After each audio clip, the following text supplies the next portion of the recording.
us. Coach, congratulations on the victory. If you could give us a quick opening statement about tonight's game. Yeah, two good lineups that are very dangerous, but runs were at a premium tonight for a few different reasons. One was the defense was outstanding on both sides, and there was also just some balls that were stung, that defenders were in a position to make a play on. Glad we were able to get it done for a lot of reasons. Last time we were in that dugout, Drew pitched really well for us, but he pitched even better tonight. We just kind of followed his lead, and he helped put us out front, which is what you want your starter to do. And fortunate to win. I mean, every team in that league's good, but North Carolina had as much success as anybody in it, and they had kind of been a force of nature and still are capable of being that, with all that had gone on. So I think it says a lot for our guys to come out and have the focus they did after a pretty emotional win. There is a separator day in there, so kudos to our players for that. Okay, we're going to have questions for the players. We'll start right here in front. I guess for both of you guys, just reaction to Inslee's catch there in the second inning. I was very hyped because it saved me from a hit, and probably would have been a triple maybe inside the Parker, but he hit that wall hard, so I was just making sure he was okay. But I was just dumbfounded. That was a crazy catch. We're going to go 1, 2, 3. Matt Talverney from World Baseball Network. For Drew and KT, what's it like to just be the first program to go 2-0 in Omaha in school history, and just have a community like Knoxville and other alumni just to have your support through this? I will say our fans have been great all season long. And then as far as it goes with being 2-0, I think it's just great that both games we came out and we were ready to win the game right in front of us. Yeah, I'm just happy we put ourselves in this spot position, I guess. It's been awesome seeing the amount of fans that have shown up from Knoxville all over the country just wearing orange. This place, it's a pretty special place to us, and so it's awesome that the fans get to come and enjoy it and watch us play our game.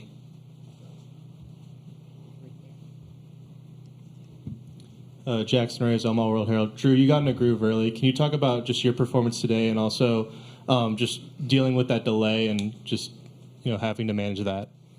Yeah, I felt really good early on. Cal called a great game behind the plate. We just had pretty much everything going. I was just trusting with what he had game planned and we had game planned with, and we were going with it. They put some good swings on some balls, especially that ball to center field. Inslee made a really good catch. The defense played well behind me. So that helped me out in some situations. Then, the I guess time break or whatever was unfortunate, but it is just what happens. It's baseball. There's always something that's going to happen. So I went down to the pen, got it loose, and just, Vance made a really good, swing on that pitch. Backed up a cutter, and he made a really good swing. So then Coach made the call, and, Kirby got me out of it. So I was happy the guys behind me had my back. Drew, what is it like knowing that Kirby's coming in? What's that level of comfort, and what you see from him getting out of that jam and also the next inning? It's awesome, and it's easing whenever I see Kirby coming out of the bullpen whenever I'm out there on the mound, just because he's been there and done it so many times. I don't know how many appearances he has in his career at Tennessee, but I think it's top, and more than anybody else has ever had. So he's been there, seen anything and everything, so I'm very comfortable handing the ball off to him. Questions right here. Gavaris, what's going so well for you with the plate so far in this tournament? Just trusting our game plan. Whenever we get the information about the pitcher, and then whenever just getting in the box, just making sure I don't get too big. KT, the different ways you guys have won these first two games here in Omaha, what does that say about y'all? I think it just shows how versatile we are, and it also shows how our will to win. We don't ever think that we're out of a game until the end of the game, and even then, I think it's just that we ran out of opportunities. So yeah.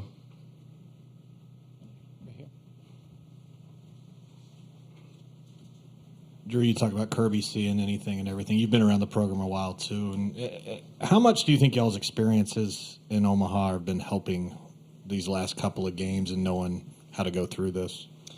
Yeah, last year we got a taste of what it's like to be here, but we also got a taste of what it's like to be in the losers bracket and how it's hard to come out of that side of the bracket. And so we've really grinded out these last two games to put ourselves in this position to where we're ahead 2-0. And yeah, there's a bunch of guys on this team that have done it and been here, and I think that experience has really helped us through it all. Do we have any questions for the student athletes? One last one. Yeah, Kavaris, what was your reaction to Hunter's catch? And just as a fellow outfielder, what kind of goes through a play like that, just trying to make a play in a catch like that? Well, I was running over there to back him up, and I was screaming that he was about to hit the wall, which I doubt he heard me. But once he hit it, my initial reaction was, ooh, and then I saw the ball still in his glove, and I was like, let's go. So a lot of different emotions going on right there. Thank you for asking that question because I interrupted into the first question of the day. So I appreciate it. Gentlemen. Coach, you look for players that will run through a wall for you, and you quite literally have that. What does that mean to you with those players like that? It means a lot. It means when you come to work, you better bring the same, obviously energy and positive attitude, but also work ethic. Ensley came in and was a guy who had to redshirt, and I don't know if he certainly had the athletic ability and the mentality. I don't know if he was ready, to do it right away without the repetitions. And he's a guy that's all over the facility at all times, working on things, especially when he was younger. Now he's able to kind of go about it like a pro now that he's got his own system. But that's why he's in there. That's why he was in there last year.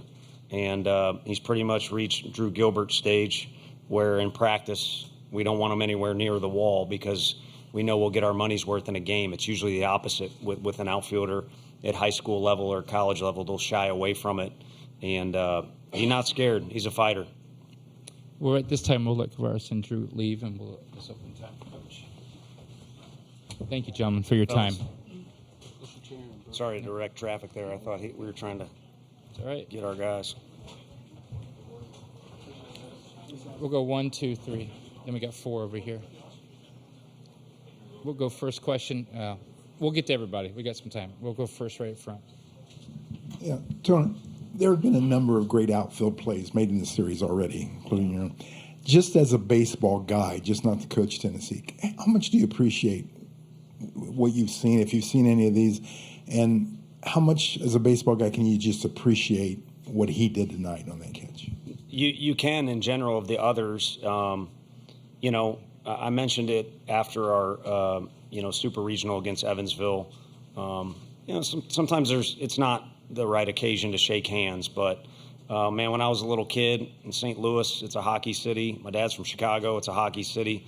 I love that deal where two teams are trying to beat each other's brains in, but they have the respect for the effort and the ability to be at that level. That's why that handshake is so special in the hockey playoffs. And it took me a while at a young age to figure out, why are they shaking hands? They just fought. One guy knocked another guy's teeth out or whatever it might be. Shout out to Bob Probert. And, I think it's kind of the same admiration. You want to be the best team here, but you have to take a step back and realize you're very fortunate to be amongst the best athletes at the college level. A lot of these guys you scouted or you see in the Cape Cod doing well, or Team USA and things like that. So you got to pinch yourself and make sure you're not being a fan too much, but you're crazy to not be, just at the spectacle this thing has become. Question right here. Yeah, Tony, we've asked the players about the experience of having been here before and how it's helped. I wanted to ask you, has this felt different for you with some of the lessons learned previous times here? Yeah, but I think more so, too. You guys asked Drew about Kirby coming in. When you go out there, I mean that's Frank's deal with the pitchers. I stay out of his way. I think that's maybe the smartest thing I do. But when I'm out there, I'm on the field, and there's certain feedback and body language and words that are said you get from the players. You look in the outfield and kind of see what those guys are doing, the pitcher you're taking the ball from, and the guy coming out of the bullpen. And that's just one example of how this team's a little bit different. Drew wants to be out there, but he was almost excited to give Kirby the ball and said kind of some things to me and the other guys that just made you feel good, made you feel like we're in a good position to play our brand of baseball. And that's not always the case when you're in a high-pressure situation, if you want to call it that, or in a spot where a lot of emotions can be running wild. And this group seems to stick together. I feel like we're getting even closer as the year goes on. And then they have an interesting level of maturity about them. I'm sure anti-Tennessee people will argue, but there's an interesting level of maturity there over the course of 9 innings with all the different things that can happen in a game. Okay, we'll go right here. Tony, obviously you have had a few incredible teams the last few seasons, but why is it this team that's been able to go 2-0 in the World Series so far? I think that's tough. I think when you get here, it's chaos, and well, at least just from my vantage point, I'm not experienced enough or wise enough to say why this or that, because look at the first 3 games. I mean, out of the 6 teams that played, it could have been any 6 of them won their first game. I mean, it was madness, and it'll probably continue to be that. So I think you just want to be a little better than the other team on that given day, and that can come in a variety of ways, as you all pointed out earlier. But if I was going to answer just on the team's success for the whole year, I got to go broken record and just say the team chemistry and camaraderie that's there. Some greater than the parts applies to a lot of different things, and it certainly applies to teams. It'd be nice to have Michael Jordan and say you got the best guy that can take over, or Peyton Manning at quarterback and he can lead the way. But this is a deal where you got 9 guys and baseball's flying around and arms moving and things like that, and energy out of the dugout. There's just a lot of things that matter in our sport, with all due respect to others. And I think what carries a heavy weight for us is that camaraderie. Okay, question way in the back. Tony, I know it's fresh, but any type of update on Hunter and his health after being taken out of the game? And then second, what is different about tonight with Drew than maybe his last couple of starts? Yeah, the Drew one is easy. I mean, there was conviction to it. I was asked by Chris Burke and the ESPN staff to compare year by year with Drew. And the one thing you all and John Wilkerson and me always talk about with Drew is consistency. So to say, I mean, I think he's really worked hard. Body's improved a little bit. Leadership's definitely gone up. There's a little bit added on there. But if you're going to say how different is he as a player from freshman to junior year, it's not that different. I mean, his hard work has paid off, but consistency is a word that sticks out. But one thing that can happen as you do get older, or especially when you experience this junior year, when you're going to go on to pro ball and you're also supposed to be a team leader, and maybe you move off that day that you've been used to, you can add stuff into the basket, or whatever analogy would be good, to use. And sometimes cutting out the fat or not adding things will help you stay true to your roots. And tonight, I think there was, a real simple approach. I've got good stuff. I'm a good athlete. I'm a good leader. I'm going to go do it. And there didn't seem to be any extra thoughts or trying to accomplish any bonus or extra things. Snead was awesome out there. He wanted to throw better. I think anytime you get North Carolina guys out, you threw good. But he admittedly tried to strike a guy out that he eventually walked. And, again, when you try and add things into the basket, or whatever the heck is the right way to say it, you're probably going to detract from your performance a little bit, and Drew wasn't going to let that happen tonight. Oh, sorry. I said in the mid-game interview, a little pressure there mid-game when you got to do that stuff. I said he was woozy or wobbly or something. I think I said he was woozy. What I didn't mean his head. I meant wobbly. Just he crashed into that wall, and I think hip.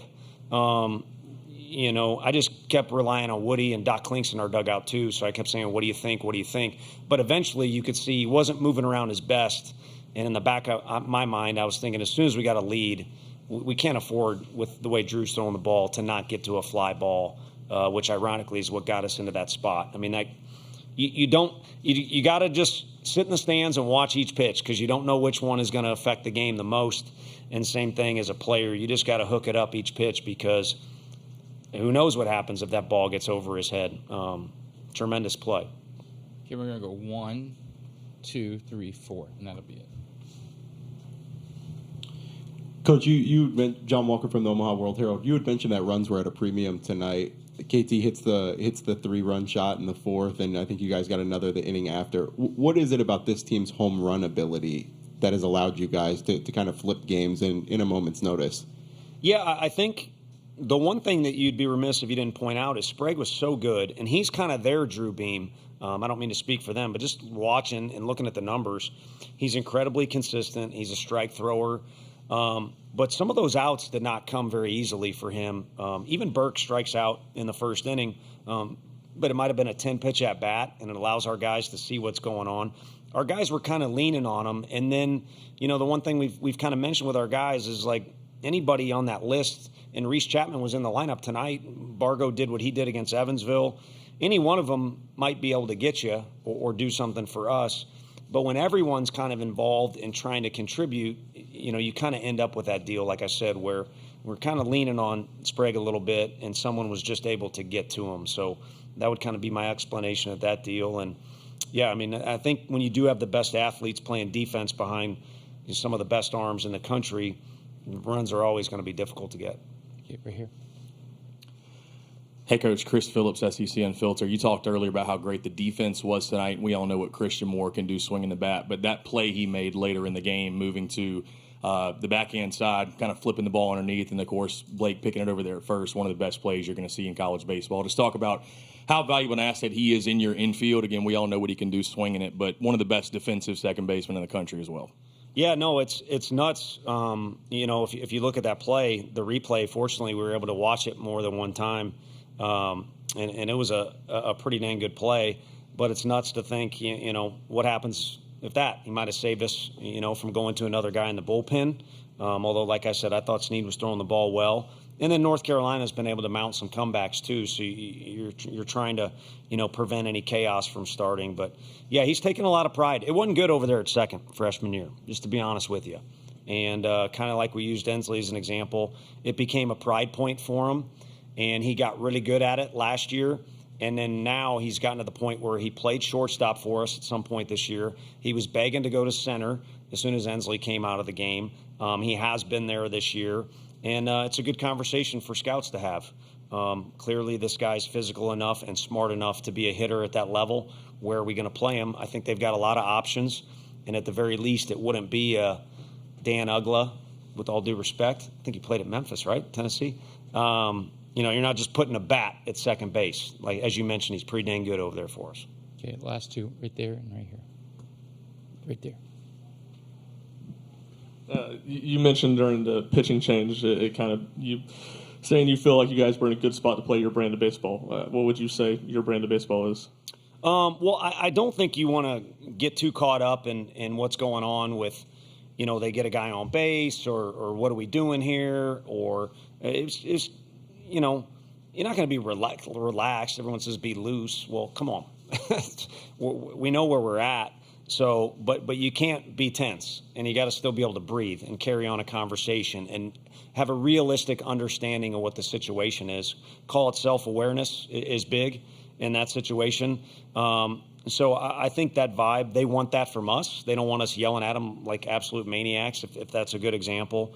And then we also want them just to be present in whatever the situation is. And in that deal where we're having a meeting, you can't play ball. You just got to kind of prepare for the next situation. The next thing is hand the ball off to Kirby. Everyone in that moment talked about how much they trust Kirby, which he's obviously earned.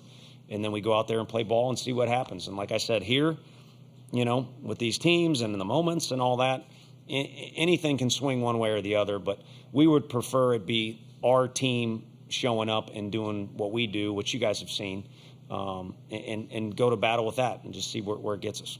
Okay, last question right here.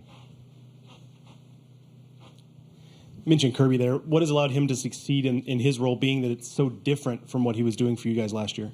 Yeah, he's been asked to do a lot more. And maybe it's fitting parallel there because he's done a lot more in the community and in our locker room.